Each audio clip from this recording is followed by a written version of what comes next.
You've built a large brand, a 350 crore brand today in the country. What do you do during off season? How do you keep your sales cycle going? But in B2B, it is peaks and valleys. It goes from 100, goes to 0. But in the channel, from 100, it goes probably to 50 or 60 because if a restaurant is opening, he still needs a freezer. How do you kind of relate to consumers at a consumer level that they understand commercial refrigeration, say in the most simplest way? When you eat an ice cream, it is coming out of a box. That is a commercial freezer. When you're buying a Coca-Cola can from a shop, which is a Visi-cooler. So these are commercial refrigeration products. How much of AI involvement are you going to have with this new machinery or the plant that you're putting in? We are exporting certain products to countries like Japan, which are AI driven, where sitting at a control center, you're able to exactly pinpoint the geolocation. Or what are the steps, let's say, you're taking to say reach the 1,000 crore mark? Welcome to Breakthrough Moments with Priyanka Bhatt. This is your host Priyanka Bhatt, and as always, we try to bring in inspiring stories of young leaders, entrepreneurs, SME companies, and Fortune 500 companies.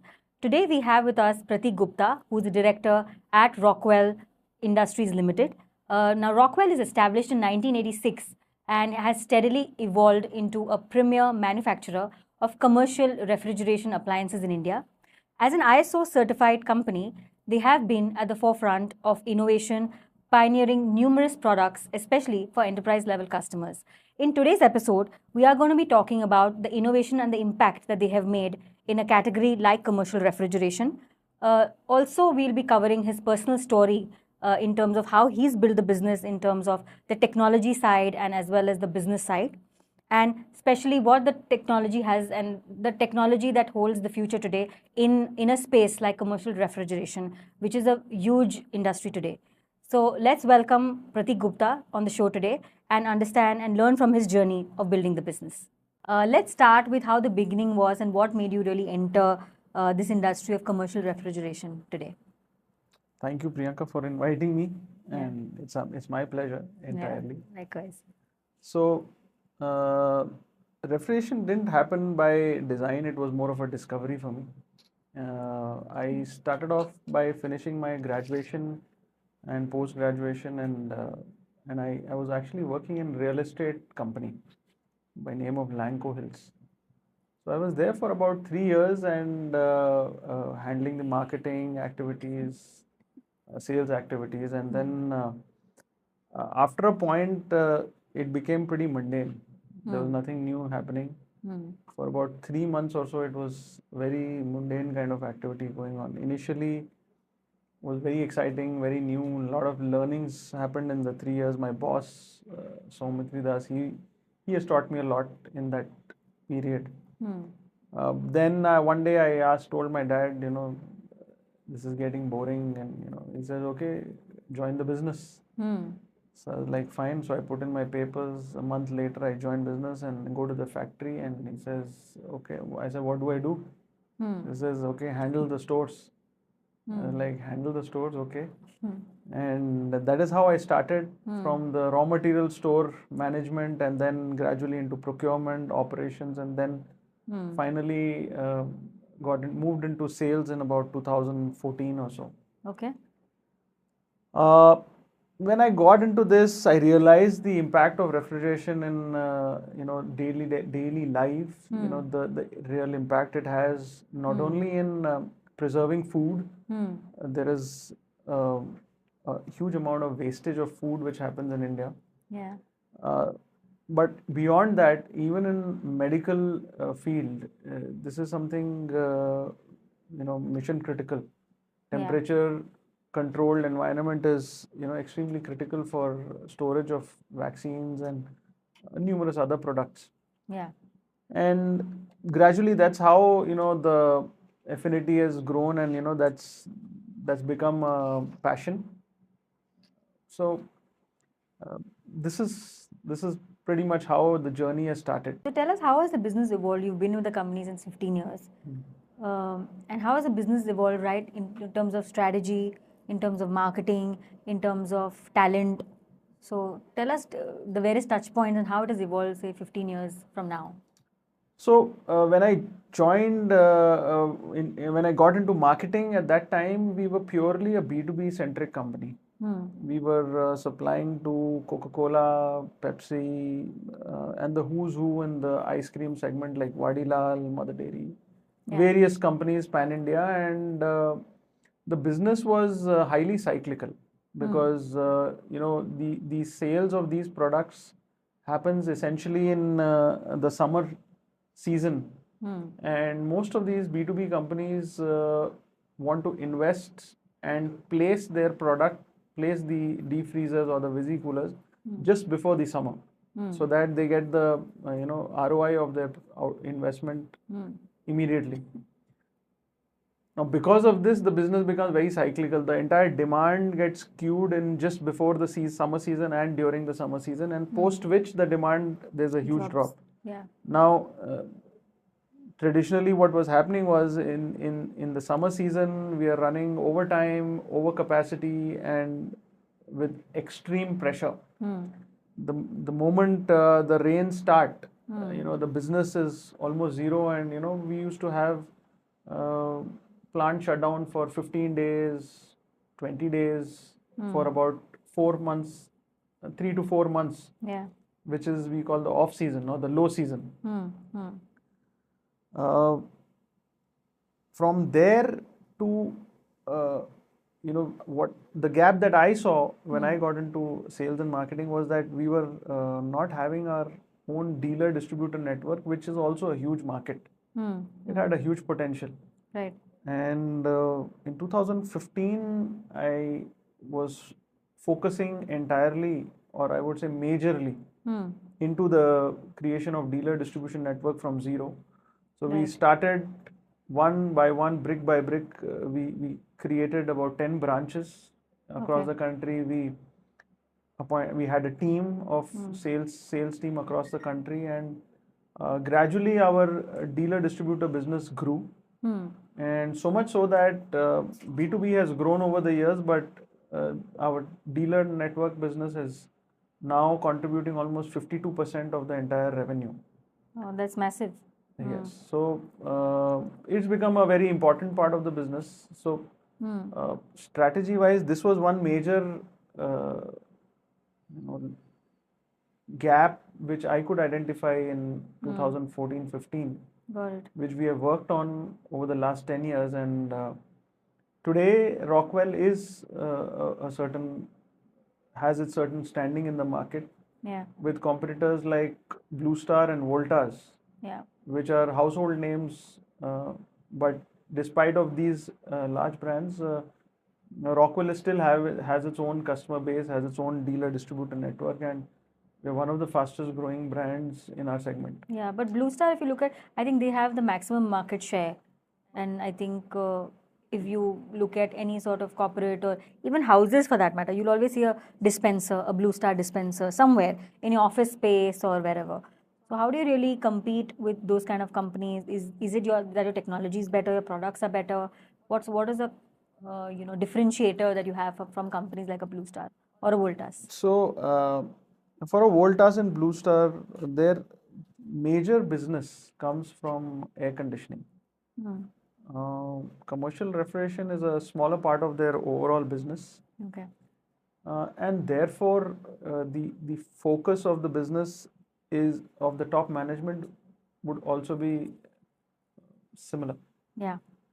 Now, the reason why Coca-Cola chooses to buy from Rockwell and not from Blue Star and Voltas, they are getting a certain value out of it. Yeah. They are getting value in terms of product innovation. They're getting value in terms of product development as per their requirement. Right. And quality. Most importantly is the quality. So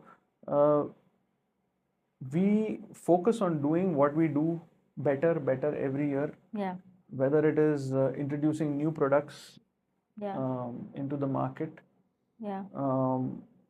For example, high energy efficiency freezers were unheard of in India. In 2016, we have launched an entire range of high energy efficiency freezers, which were almost 20% more costly than regular freezers.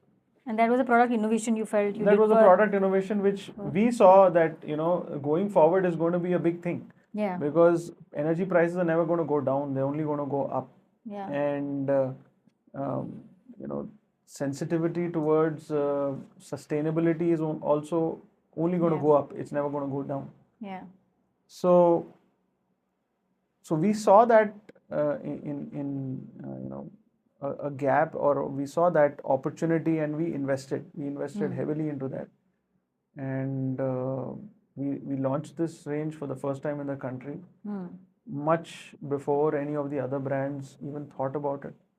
And these are called the green freezers, which we have, which has become a brand in itself. Apart from Rockwell, these machines have become a brand in itself. Yeah. And customers buy it, even though they are 15-20% higher in terms of value. Yeah. Certainly, the mass segment remains mass, but the people where they want to buy something of a high quality, they choose this product. So, Yeah. so product innovation and listening to the customer, understanding their pain points, addressing those pain points. Yeah. I think that is what has kept us ahead of the game, and Right. Helped us to grow rapidly. Last 4 years, we have grown at a very healthy pace. We are out much faster than the industry, which is growing at around 18% CAGR. Yeah. Our growth is far beyond this. So Right. these are the things which have helped us to Amazing. stay ahead. So tell us, Prateek, when you talk about commercial refrigeration, it's more like an industrial term. Especially if you were to explain it to a B2B audience, it's very easy for them to understand. Yeah. But how do you kind of relate to consumers at a consumer level, that they understand commercial refrigeration, and say in the most simplest way? Simplest way is, when you eat an ice cream, it is coming out of a box. That is a commercial freezer.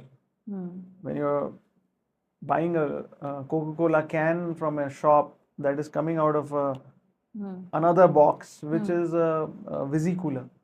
So these are commercial refrigeration products, the bulk of them, at least. There are many other products which which are part of this category, like storage water coolers, water dispensers, which you just mentioned, and many more, So for a layman, this is the simplest way to understand what we do. When you're buying ice cream next time, just see where it is coming from. And so what kind of campaigns you're running to educate customers about, say, your commercial refrigeration products? Are you running any consumer driven campaigns that educate customers in terms of what Rockwell actually does? Yeah, so ultimately, the machine that is being bought by a B2B, it ultimately lands up into probably a shop, a kirana shop, or a bakery, or a restaurant, or one of these places where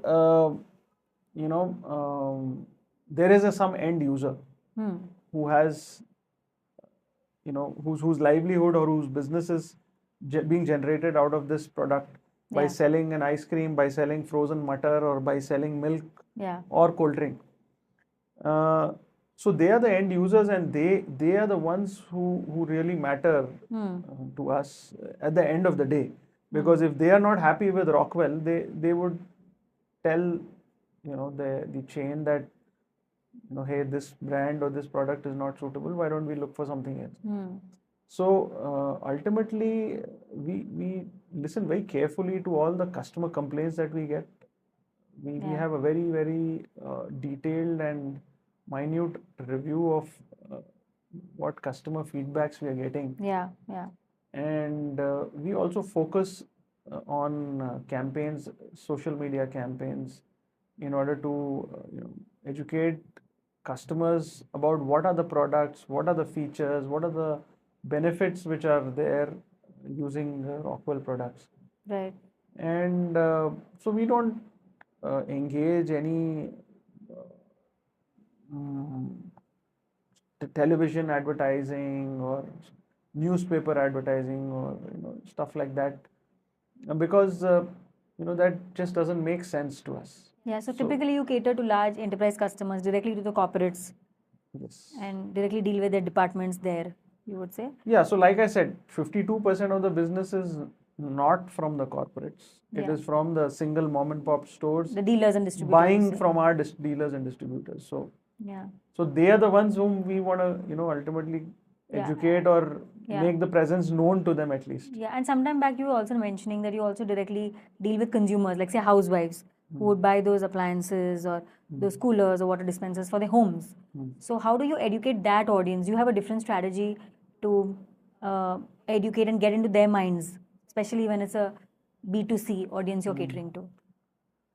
So Priyanka, most of the sales or the marketing which is happening is being done by our existing customers. Customers who are happy with Rockwell, they tell 10 other people, and those 10 people, if they are deciding to buy a product, they prefer Rockwell. So that is exactly how our, like you asked, when you talk about Blue Star and Voltas, Yeah. almost most of the country knows those brands. But Rockwell, it's not. People who are associated with our industry know very well, but a layman probably doesn't. So, in spite of that, if we are able to grow, it's only because of the word of mouth. Right. We are able to satisfy the customer requirements. And the product innovation, of course, you mentioned. Exactly. And the development of the product, new innovation and ideas that you keep having at different levels. How do you build and retain trust with corporate enterprises and buyers? How do you do the trust building who they're making multi-million-dollar decisions today, where they're spending on strategy, operations, sales, marketing, and of course, another area that they would be probably indulging in is commercial refrigeration, which is also a very important part where you mentioned about food wastage is a big concern in our country. So how do you build that trust, especially with corporate buyers? So, like I said, it all boils down to whether we are able to deliver what we are committing. Yeah. And if we are, then we are relevant. Any other strategies you are using that help them build a deeper level of trust? Of course, one is about the after sales service and all of that at an operational level, but sometimes it's also about the softer aspects, the relationship that you build with a customer that helps you retain that customer for a longer period of time. Definitely. So there are two parts to this. One is the soft part, which is the relation, where if we have a certain business going on with a customer for say 3 years, automatically there is a certain kind of relation built, and not just between two persons, but between two organizations where they understand our capabilities and we understand their requirements, and we are able to preempt in certain cases where even if they have not planned their requirement, and we are able to preempt and we tell them, okay, since we foresee that since we see that you have not decided on your season requirement, we see that based on your trend you do this, and we are planning this in advance. Yeah.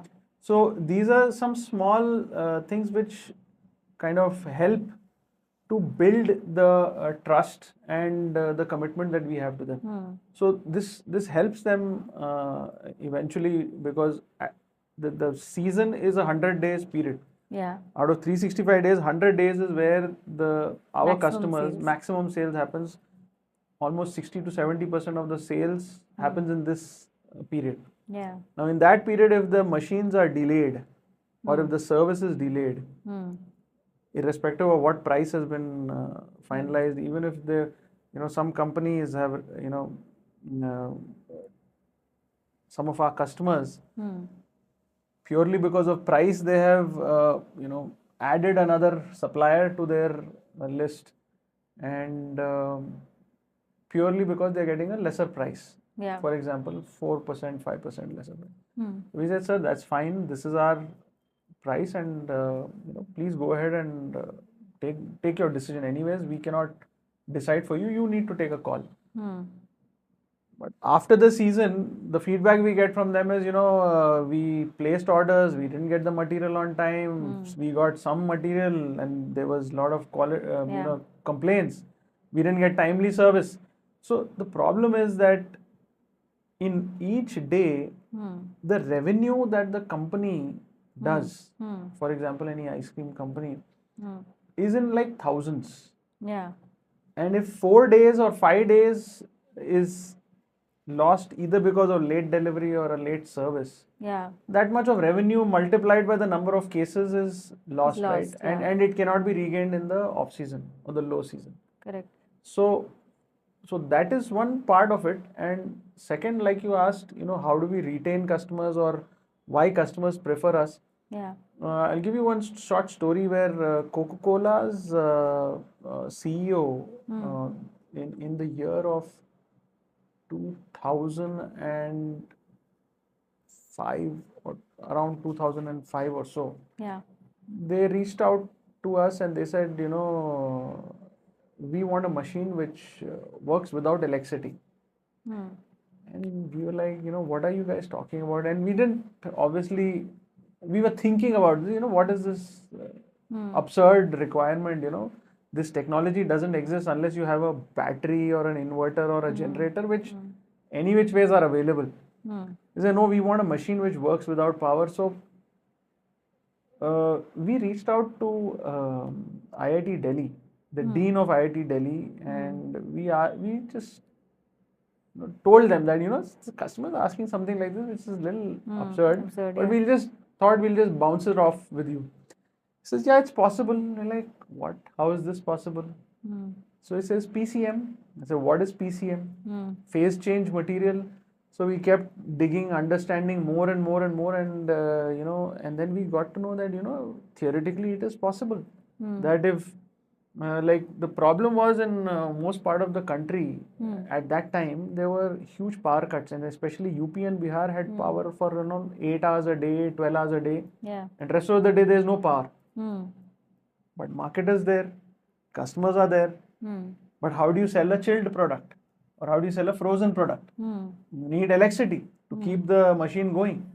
So we did trials, and within a period of 3 months, we were able to turn around the first prototype of a eutectic cooler, which uses phase change material technology and is able to maintain the temperature for up to 24 hours.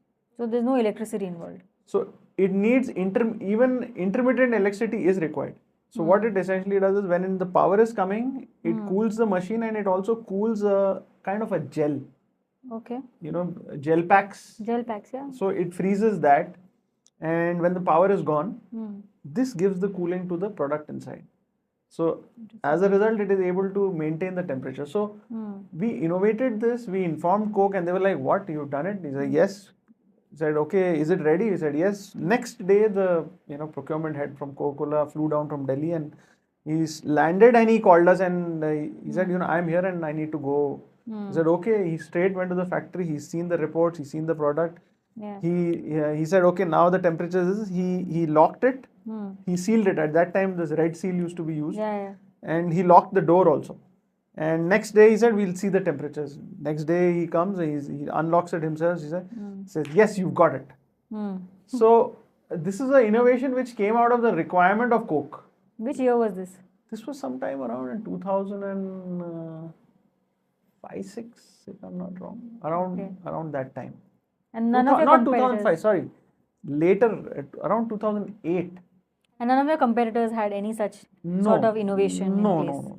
Nobody had it. But then once we started, we launched this, we came into the market, then obviously some of the competitors followed and they tried to replicate the design and all. Yeah. But even till date, we are one of the largest, the leaders in PCM technology in India. So, very nice. So these are the things, listening to the customer and providing a solution. Yeah. Why would the customer go elsewhere? Right. Tell me, how do you really look at, you said 100 days is your main period because of the season, summer season. Obviously, the consumption is very high. Yes. Especially for brands like ice cream brands or, brands like those. What do you do during off season? How do you keep your sales cycle going? And how do you look at forecasting? Because obviously, there is a dip in terms of sales. Those other, say, 200 days or days. Those 100 days, your sales are skyrocketing. Exactly. So how do you do forecasting in your business especially when the sales are low? during a low period? So yeah, so this was more predominant back in when I joined sales, and that is why I started working on the dealer network. Because unlike the B2B, the dealer network is more consistent, and there are no peaks and valleys, there are peaks and plateaus. But in B2B, it is peaks and valleys. It goes from 100, goes to 0.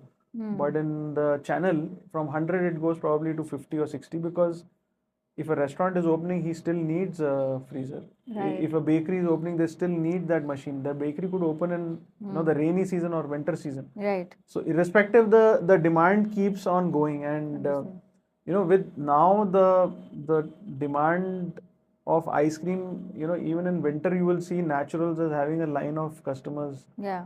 In peak winter, November, December, people are standing and eating Yeah. happily, enjoying ice cream. So Yes. the consumption trends are also changing. So back when this huge spike and valley used to happen, so we used to shut down. But since last 2 years, the plant has been running All throughout the season. throughout the year, Right. 12 months, and certainly during the season there are some overtime and little extended hours of working, and during the regular time, then it works on the normal shift timings. Yeah, let's talk a little bit about leadership, right? What is the sort of leadership philosophy that drives your company culture in your organization?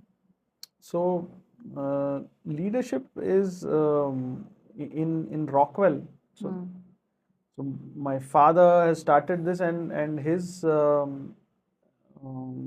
way of working is, which has influenced the organization at large, is if you're able to do things and demonstrate, that is the best way of leading. So leading by example or leading from the front is what we do, and even till today, I do make it a point that I go meet my distributors in person at their place, understand their challenges, understand the team's challenges. This really helps in keeping the entire team upbeat, alert, Yeah. and vibrant. Right. Because many a times there are certain gaps which between the organization, the expectation of the team member or expectation of the channel partner or the B2B customer, which gets missed out somewhere in the lost in translation. So once the team is more alert and attentive, and those kind of things come out. Those kind of small points come out, and we're able to address those issues. And so we believe in doing things first. Yeah. And leading by example. And is that something that you've learned from your father, or do you do things differently at Rockwell? No, because definitely. Obviously you're a second generation entrepreneur, and the way, say, your father would run the business or lead would be very different to the way you would want to implement things. Absolutely. So how is your leadership style different, I would say, compared to your father?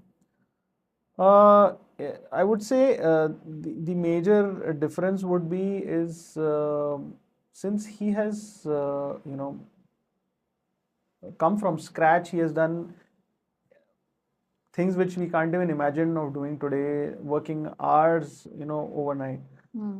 So for him, things are very, very, there's no big deal in this, because he's been there, done that, right? But when we are when we have a team, the small achievements need to be celebrated. Yeah. And if it is like, isme kya badi baat hai, it doesn't really help anyone, because for him it is an achievement, and if it's worth. So that is a slight difference, maybe, where I am a little I make it a point to review things and make it a point to acknowledge the performers, acknowledge the achievements, the outperformers especially. Yeah. And Because that's what keeps the team motivated, that's right? exactly what. Yeah, because then- no amount of money can compensate that, little Yeah.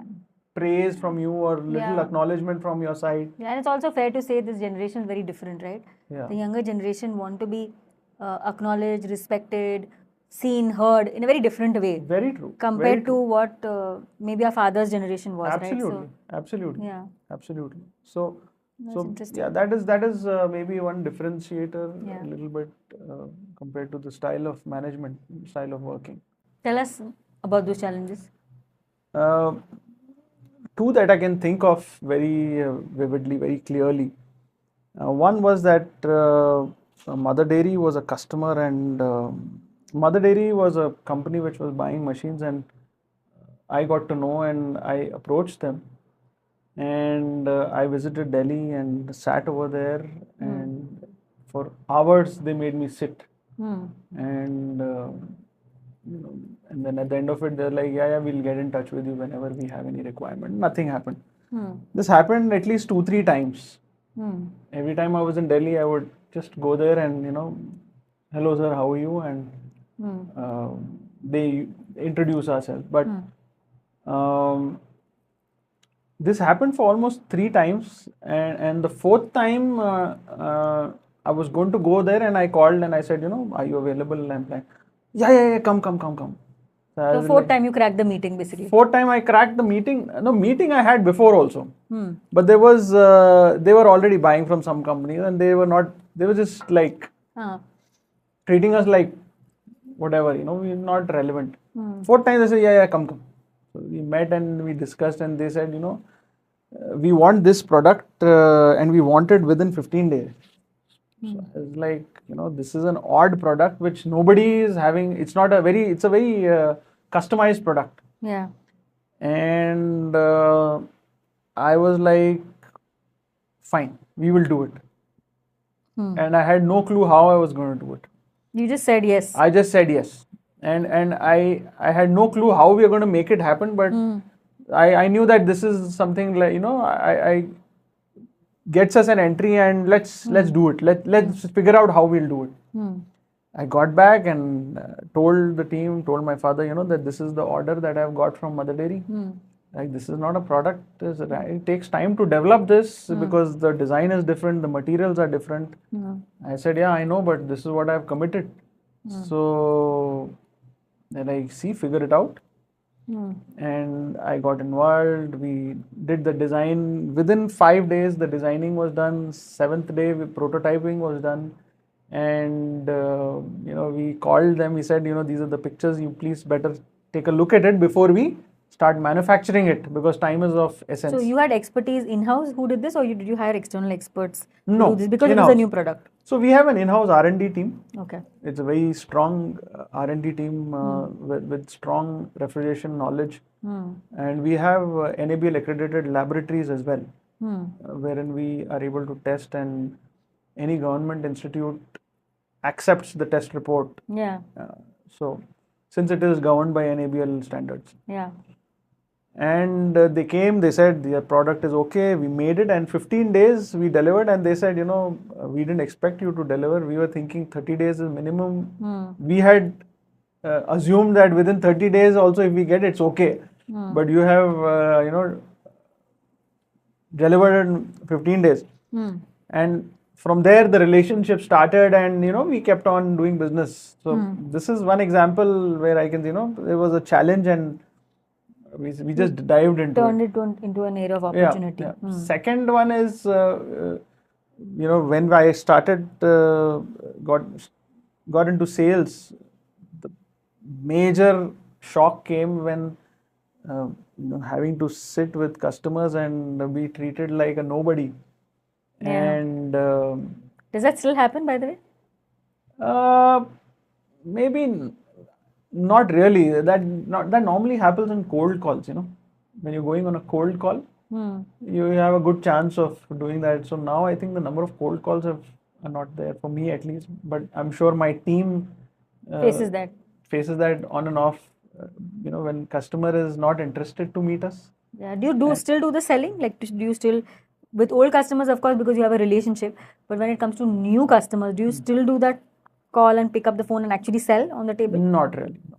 You don't do that. Not really. So now the team is very capable. We've got a very strong team which manages the relations, manages the operations, and are able to, generate the business. Yeah.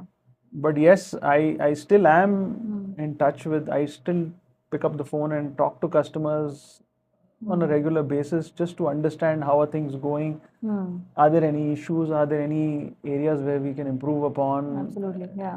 Overall, but not for sales. Understood. Yeah.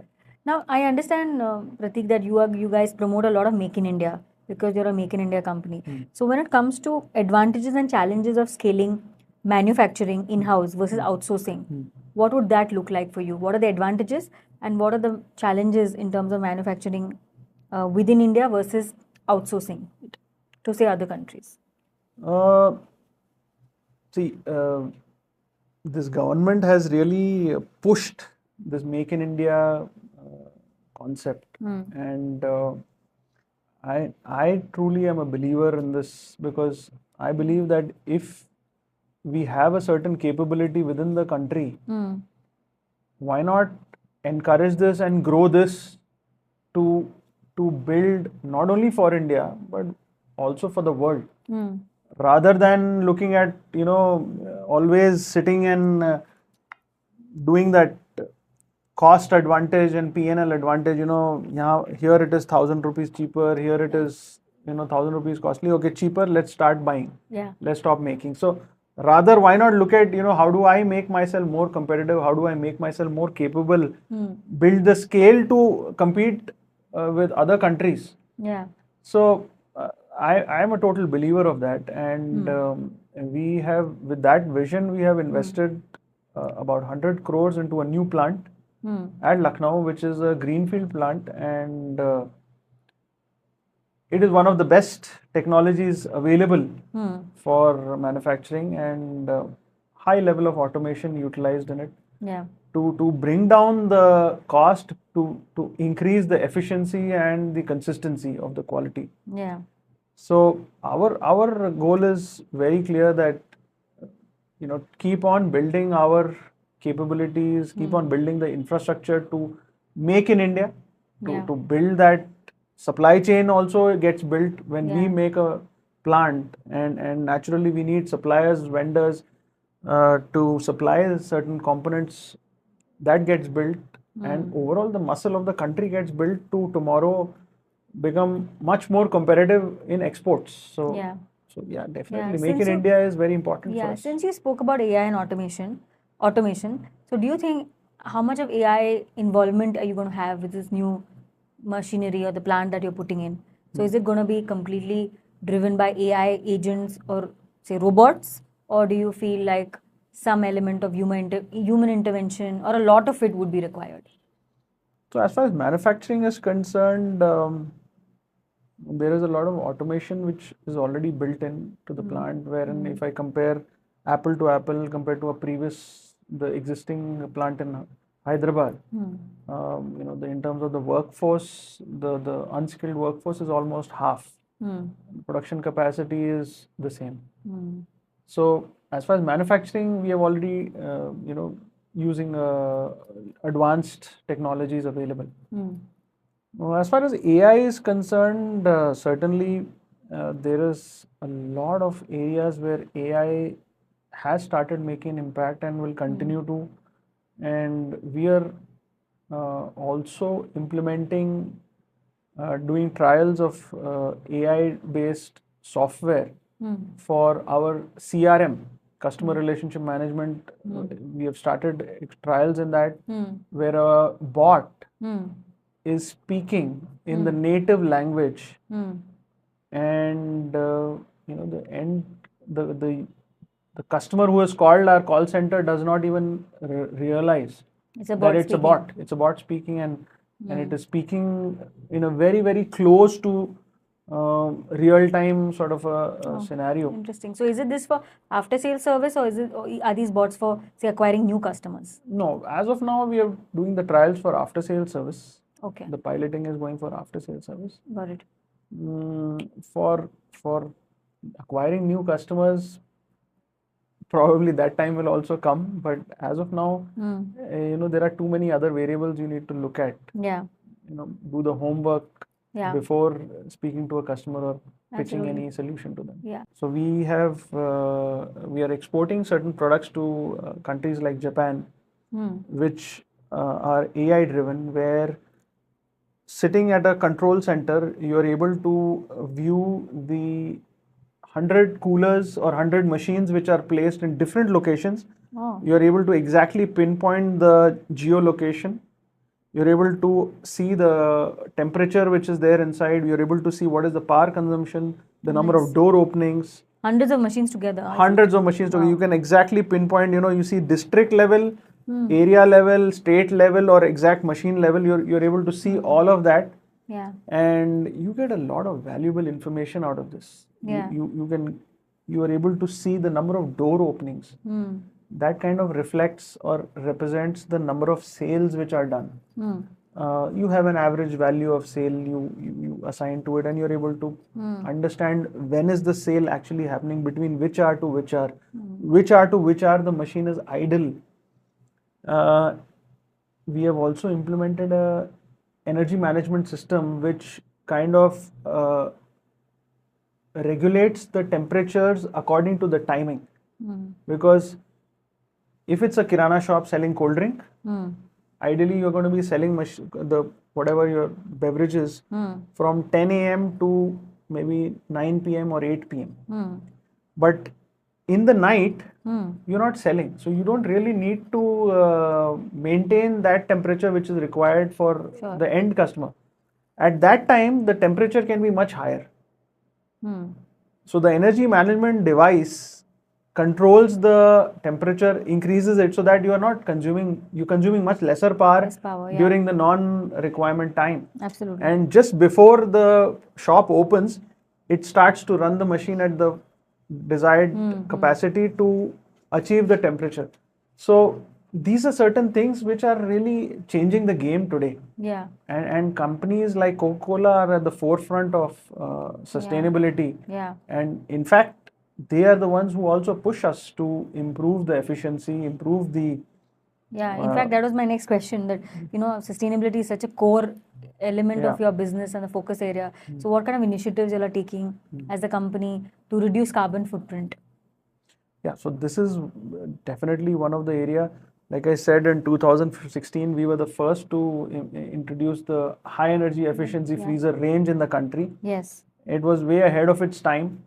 And we continue to work in this direction of sustainability in terms of manufacturing, developing, creating products which are more energy efficient, more environmentally sustainable, using lesser amount of non-recyclable parts, using as much as possible recycled. So the carton box that we use today is entirely made from recycled paper.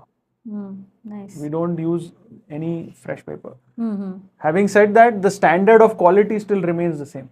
The burst factor, the thickness, the strength of the box remains the same. But we are able to, at least reduce our carbon footprint to that much extent.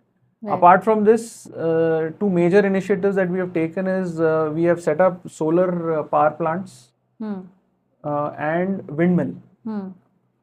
Today, we are producing 10 times more green energy, renewable energy, than what all our setups, all our locations consume together. Right. So through renewable sources, we are able to generate that energy, and we are essentially negative in terms of energy, negative in terms of power that we are consuming. Right, right. Now, when it comes to food wastage, I think most people don't realize that cold chain is one of the biggest reasons for food wastage in India. If you don't have proper storage systems and those challenges that you probably go through in this industry. So, how do you see your work helping solve this national problem, especially when it comes to food wastage? Yeah, so food wastage is a big problem in India because on one side you have a lot of people who are not getting the Basic meals. minimum amount of nutrition Yeah. intake in a day. Yeah. On the other side, you have villages altogether throwing away their harvest on the roads to where Yeah. they're not even getting the minimum price. Mm. So certainly this this mismatch can be solved with cold storage, and we have a sister concern by the name of the Green Box, Okay. which is working in this space of walk-in cold storages.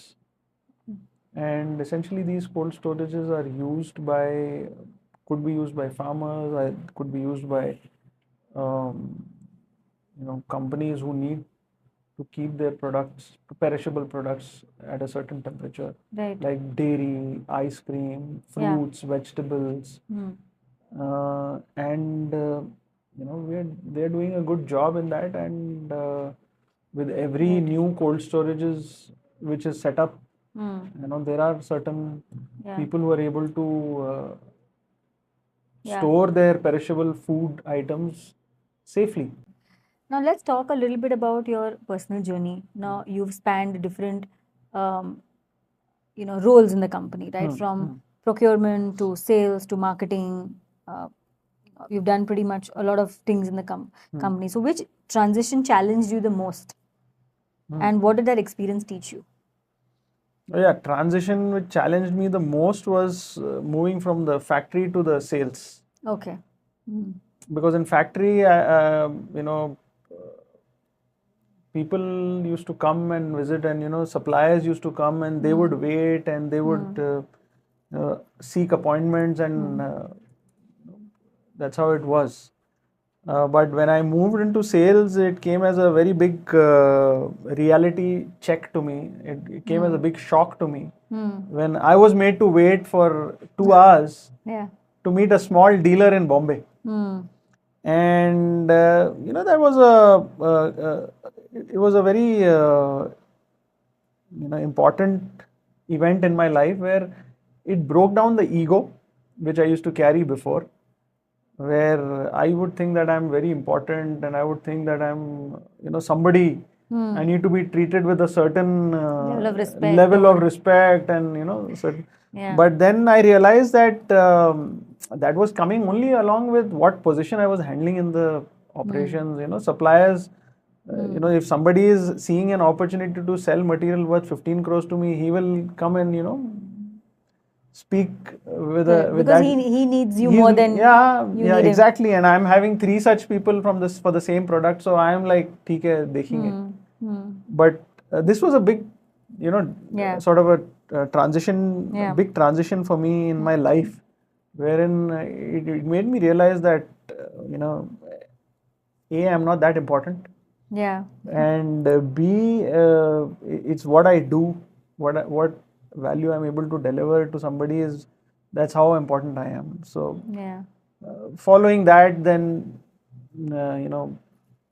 I started seeing things in a little different perspective and understanding that what is it that really matters apart from the show and the position and the clothing and all. I think Yeah. there needs to be something which is core to you, what you stand by, what you are able to anchor to, rather than just a position or a pen Just a in a designation. pocket or something. Right. And what is that one rejection or failure you've had in your early days, which has again taught you something very valuable? The one which I was talking about in Bombay, when I went to meet a dealer, and I went with all, now he has to start our business because we are not doing business Bombay, and I know him. Chalo, we will start. And he was like, he made me wait for about 2 hours. A small, Like a dealer made you wait for 2 hours. yeah, a dealer, a small dealer. I mean, small shop. He was doing a fairly decent business, but a small shop, and he made me wait for 2 hours. And then after meeting also, he had a toothpick in his hand, and he was cleaning his tooth while talking to him, and then completely disinterested. And that kind of it broke a sort of a reality which I was living in, and B, also kind of ticked me off to, you know, Do business work harder with to build our channel with not only with him but elsewhere. Yeah. Who is that source of inspiration? Like, does somebody inspire you in your business? But definitely, I do look up to Jeff Bezos, and you know, I do sort of listen to him. A lot of his interviews, a lot of his statements which he has made. What sticks with you? Which statement of his sticks with you even now? One thing which really sticks with me is that he says that as senior executives, you are not expected or paid to make too many decisions every day. It is just that 2 or 3 high quality decisions which you are paid to do right. So many a times we get carried away with all the noise. Yeah, true. But there's only 20% of the list of your things to do which you have made, or your tasks at hand, which actually are game changers for the organization. So rather than getting carried away, it is extremely necessary to clear out the noise and have that razor sharp focus on that 20% or 30% of the things, 2 to 3 things, that's about it, which actually matter for you. So in the next 18 hours, it's very important to be very clear that in next 18 hours, this needs to be done. Else, it's going to be very costly. The small things can wait. There may be certain things which are not so important, not so relevant, probably not your job, probably someone else is supposed to take care of it. I think it's about prioritization and also delegation. Absolutely. Because once you prioritize what's important and what's not important, you're able to see through things very clearly. And I think delegation is also the art of delegating to people who can take accountability of the work that they're doing, who also have the expertise, but also at the same time be efficient and accountable at the work. Absolutely. I think they're doing. So absolutely, I would agree with you, on that. In fact, just a month back, I had visited one client and come back, and I was talking to my dad, and I said, that guy is a great manager. He's the CEO of the company. He's the owner and he's the managing director of the company, and classic guy because he spoke very well. He spoke very briefly, and his table was paperless. He just had one laptop on his table, and that was his daily work table. And in stark comparison, my table always used to have a lot of paper, different papers, files, etc., etc. So my dad said, कुछ सीखा क्या इससे? खाली देख लिया. I mean, I was like, yeah, करेंगे. But then that was a day, and then that day I stayed back in the office. I cleared out all the papers on my table, and believe you me, 90% of that went in the dustbin. Only 10% of that was actually which was important, which got filed, which went to the concerned person's table, and from that day till date, my table is paperless. I don't believe in keeping anything pending on my table. And these are the things which really helps to bring accountability, because if I am not accountable for my work, for timely execution of that, then how do I demand accountability? No, absolutely. No, that's amazing. I think learning goes a long way, but you observe and learn from other people's stories and their journeys. You've come a long way, 15 years with Rockwell. I would agree with you. Looking at your growth and journey, is there any particular advice that you would want to give to young people who are joining this industry? Anything that, like a piece of advice that would really inspire them or help them if they had to join this industry? So I think just one advice that I can give, not just for people who are joining this industry, but many of the youngsters who are starting their careers, is not to take failure too seriously. Because just because you encounter one failure, that doesn't mean that that's you're not worth it, you're not good enough, or the world is coming to an end. It's extremely important to kind of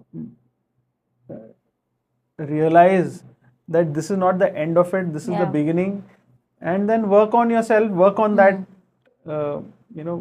any learnings which you've got from that failure to improvise, and then go for the second attempt, third attempt, because it's only a matter of time that success will be yours, provided you have that conviction and you have that the grit, the conviction, and I think the perseverance to, I think, keep going, right? I think it's also there's a small story of my dad which he had told me, is that when he started his career, he wanted to start business with a company, a well-known large company today.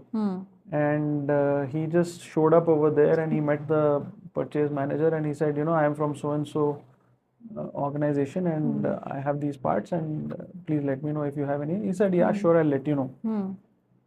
Second day again he went at the same time and he says, good morning, sir, and I came yesterday. Yeah, you came yesterday, no? I told you, anything is there, I'll let you know. So yeah, sure, so thank you. Third day again he went at the same time, and then he's like, Arey, why are you coming every day? Not required, I'll tell you if anything. Fourth day again he went. He said, Arey, what is this? Why are you coming every day, boss? I told you. He said, okay. Fifth day again he goes. So he lost his cool and he's like, you're harassing me, what is this nonsense? Why are you coming every day? I told you, no? He just told him that, sir, my day is actually going really well after I say hello to you, because my day has been going fantastic over the last 5 days. Just allow me to come and say good morning to you, and I don't need business. I mean, if you have business, I'm happy, but you don't have to do business. Like, how do you say no to a guy like this, right? So he says, fine, your wish, Seventh day, he's about to go and say good morning to him, and he's hearing him yelling at somebody on the phone, and he realizes that it's a competitor. It's been so long, I placed the order, you not supply, he's screaming at. So he's able to understand that over the phone, and then he puts the phone down and he goes and he says, good morning. Come Ashok, come sit. And he says, can you get this? And he says, yeah, I'll get it. He had no clue about that part. He says, give me a sample, I'll arrange it. So he gave a sample. So point is, perseverance is so important. But today what I see in most of the youngsters is that the patience levels are very low. They see a failure and they get dejected. They see some couple of failures and they get depressed. One bad season and they get, oh my God, it's the end of the world, mera kya hoga? But I think it's so important to realize that we are just a small part of the very big, larger story, and everything about the story is not in our control, and everything about the story is not about us. There are so many other variables at play. So you need to keep doing your best, keep upping your game, and in that process of failure, you're actually building that caliber, building that muscle. When the time is right and you perform, then you will be far ahead of your competition. Absolutely. So I think that goes with a person glad you said as that, well as an organization. So this is such a valuable piece of advice, because I think all youngsters today require that push and that motivation to just keep going and just stay in the moment, stay focused, and I think also take baby steps, right? Because every step is going to lead you into something bigger and better. True. Yeah. Very true. Great. So now let's cover a different segment. One of my favorites. It's all about marketing, storytelling, and PR. So in today's competitive world, when there are so many brands who are trying to have a slice of the pie in terms of visibility and branding, how do you really make sure your Rockwell's voice sounds more human and more real and more authentic? So in a world where every brand is trying to be louder, we at Rockwell are focusing to be more clearer, more human. Our end customers are kirana shops, beverage companies, retail chains, healthcare providers. Yeah. By listening to them and taking the necessary steps uh, is how we are able to build our business. So our focus is essentially on uh, this area where you know we make sure that our actions are reflecting the same value that we are taking forward. What are some of the values you stand for as a company? Customer satisfaction, quality which is uncompromised, irrespective of the price at which the transaction happens. Environmentally sustainable solutions. And I think innovation also would be one of your core Definitely. values, right? Definitely Because innovation we've spoken so is- much on Absolutely. innovation and the kind of work you all have done in your space. So Absolutely. So these are some of the values which are sort of ingrained in our DNA of the organization. And whether we say it every time or not, it is how we operate. This is how Yeah. we work. And also very intrigued to ask you, because when you look at, say, brands in the D2C category or B2C, which are very consumer facing, it's easier to market them.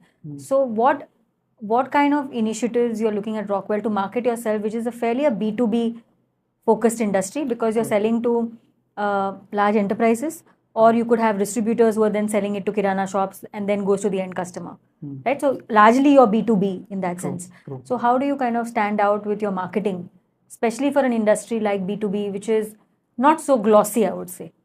You're right. Absolutely right. So it is not so straightforward marketing. The traditional marketing is not something which is viable or is effective for us. By example, putting up ads in TV or newspaper. Yeah. Yes, there are certain avenues like trade shows, exhibitions which are related to the specific industry. Could be dairy, could be medical, could be food, which we do participate in. But apart from this, largely if we look at, although the products which we are mostly focused on are B2B, there is still a lot of B2C play in it, because ultimately, although it is for a business, but the business owner, a number of the business owners, I would say, like a kirana shop or a ice cream parlor or a small cold drink shop, he is the customer. And for us to be able to reach out to him today, social media has become a certainly a very important tool.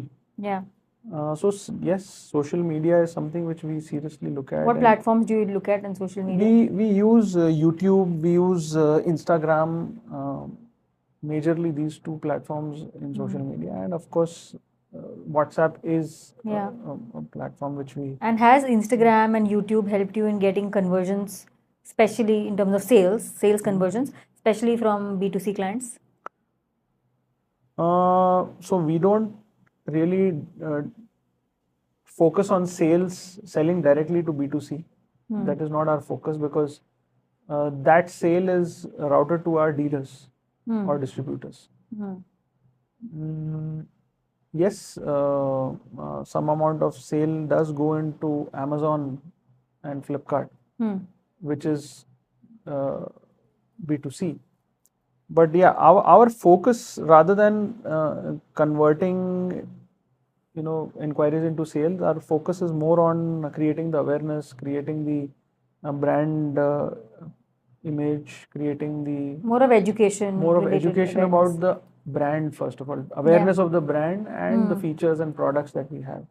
So we focus more on that, and certainly the way we see things are, it is pretty impactful today, because if you're not on that, you're missing out on a huge audience. You're missing out on a huge. Absolutely.